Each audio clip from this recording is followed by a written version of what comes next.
Hi, my name is Andrea with I Remember. I'm a transformational life coach, and I play with in a community or in a modality of consciousness, and that life is for us. Everything that happens is for a reason, and that there is something for us to learn and or be blessed by, and everything that happens moment to moment. And when we're paying attention, we learn to read the signs and signals. And one of the signals or the modalities I play in is divine body language translations. Every part of our body has um, a specific meaning, and it may seem so simple. Our hands are for handling, our arms are for holding, our legs are for moving forward, our feet are understanding, back is support. um, but every single finger has something, and every single toe has something, and every single organ has something. And so because of what body language is actually what brought me into where I am today, um, because I have massively healed so much trauma in my body because of what I experienced as a child.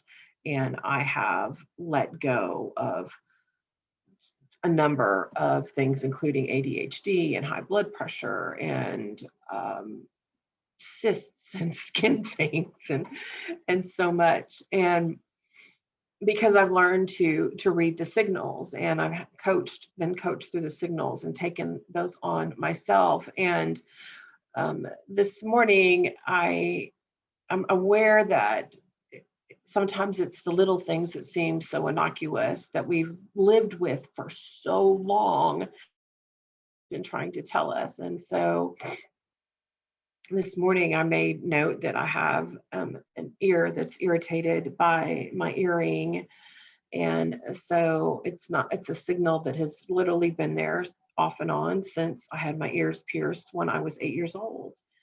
And which took me back to the experience of asking to get my ears pierced. And I was told I had to negotiate um, to have what I desired. And um, it sucked in the moment, actually.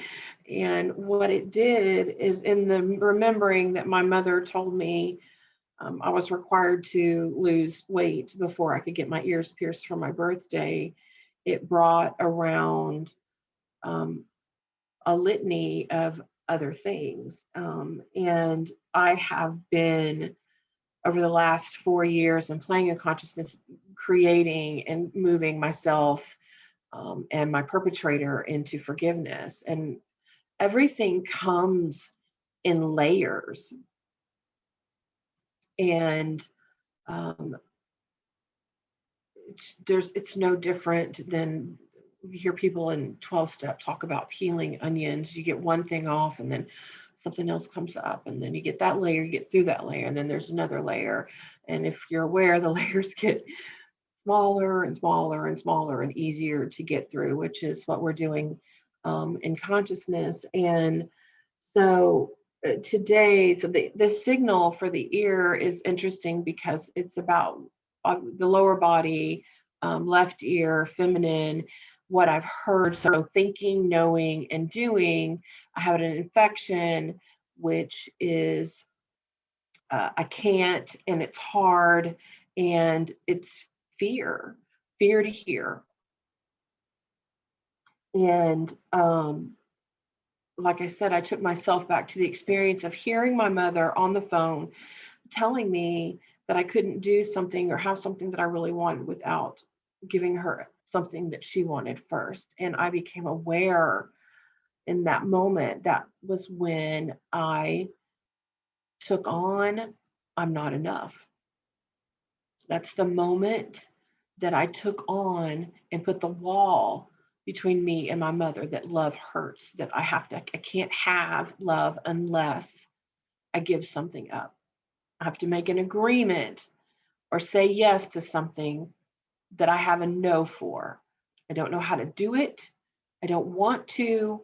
It's going against everything in my body, but that's what I did at 8 years old, because at 8, what do? You tell your parents yes, and you do what other people say. And so in consciousness, what we also do is we take ownership the um, of the experience. And so I know in this that there is something for me. There's a gem, and the gem was finding where I left myself and I'm not enough. And now that I remember where I left it, I can reclaim it. And as I took myself through my conversation and what I'm actually reclaiming, which is my love is enough, that love is easy, and that I was the one that shut my mother out. It didn't change how she felt about me. Um, she was doing what she thought was best for me, loving me to the absolute best of her own ability, using every tool that she had, which was almost zero. And so several weeks ago, you may have not noticed these yet, I closed my fingers in the garage door during support doing something or helping my mother when she asked me to go and do something a different way than I was choosing to for myself. And I remember I opened the garage and it was very cold, and I thought, oh, all this light will be warming and welcoming. And I thought, nope, she won't like it. And I turned around to close the garage and my fingers got caught. And it was another representation of me closing out my light, the light from my mother. Again, they come back and they come back and they come back around until we actually see them and become aware of them. And so, what I move all of this into is I give myself permission to forgive me. God in me can receive me, and I can forgive closing the door on my mother. I give myself permission for blaming my mother for being backed out. I own it in me. And so this is um, a letting go of holding my mother responsible for something that I did. And I had the image of, we're all talking about letting people are talking about let go, let go, let go. We're the only ones in our own way. And it feels incredibly frightening. And so imagine you put your hand into a jar and you fill the jar with diamonds.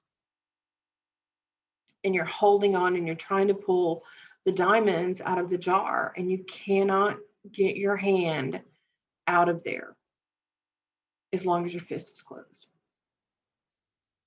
And so when you let go, we can take our hand out.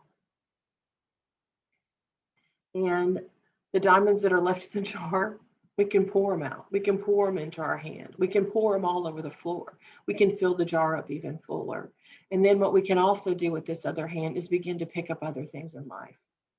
And so when we are in a mind to let go, we give ourselves so much space and so much room to do so many other things in life. What gets in the way is we're trying to hold on to friggin' crumbs. And we pick up crumbs because we haven't believed that we were enough. We knew we were, but we didn't know how to feel it. And there's so much fear that runs in the background of what's going to happen when I let go. It's the climbing, being in a roller coaster on the cart on the way up. It's long and it's steep, and there's just so much anticipation running through your body. And we know that there's a fall. We know the fall's going to come. We get closer to the top and it becomes more and more imminent. But what's the truth about when you go down the other side? It's fun. It's fun. And so it requires that we believe in something bigger, stronger, more massive than ourselves. We're required to have some kind of something to believe in. And I choose faith.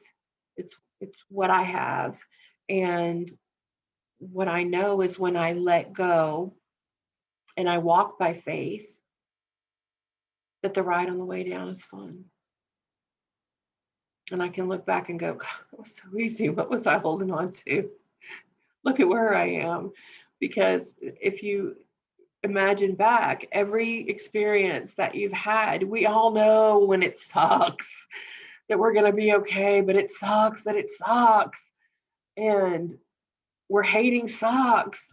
If we just be with sucks for 90 seconds, we can walk through it. But we're going to hang on to it sucks. We're going to hang on to what they are and what they did, and we're going to blame them, and our life is destroyed.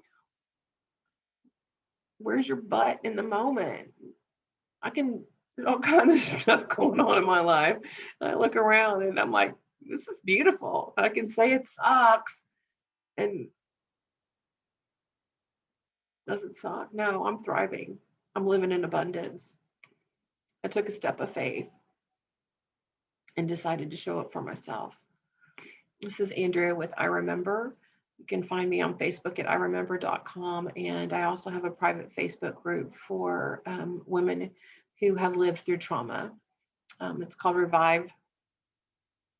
And I look forward to seeing you again soon. Thank you.